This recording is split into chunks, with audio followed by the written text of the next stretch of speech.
This ribbon means solidarity. The red color is not only for the awareness, it is also meaning solidarity. Why are everyone wearing only the ribbon? And why does the poster only contain the ribbon? It is a form of awareness. So, let me introduce myself. I am M.Anudeep, second year MBBS student from M.NR Medical College. So, life is a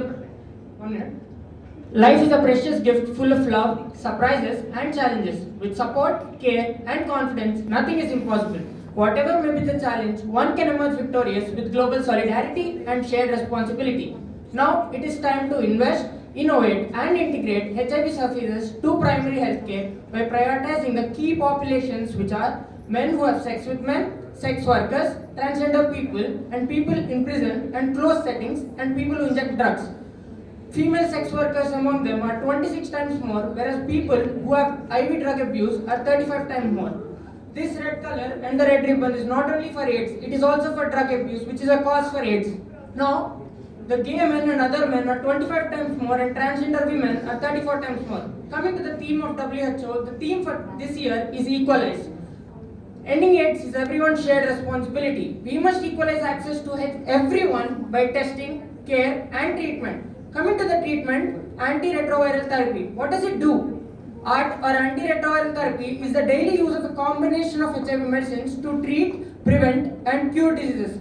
It does not prevent completely, but it cures HIV to an extent. Reduces the amount of HIV in the body, reduces the risk of transmission, prevents the advancing to AIDS, and we must also get tested in order to get the treatment. The CDC recommends everyone between the ages 13 and 64 to get tested at least once as a routine. And we must also support the people who are with HIV by listening to their needs, learning about the HIV, encouraging them to start treatment as soon as possible, and support medication adherence.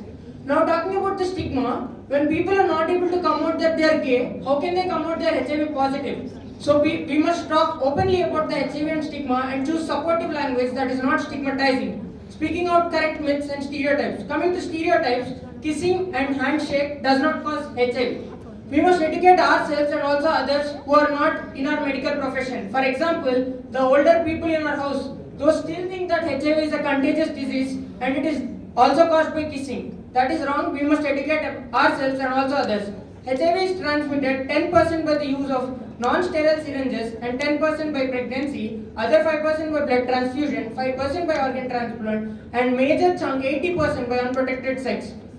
But by 2030, WHO wants to eliminate AIDS, and it was in 2014 called as the 90s rule. After COVID-19, it is called the 95s rule, which is 95% living with HIV should know their status, 95% should undergo ART, and 95% undergoing ART should undergo viral suppression.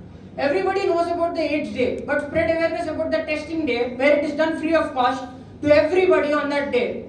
That day also should be rocked a ribbon, and it is June 27. Spread awareness on 1st December, World AIDS Day. Thank you.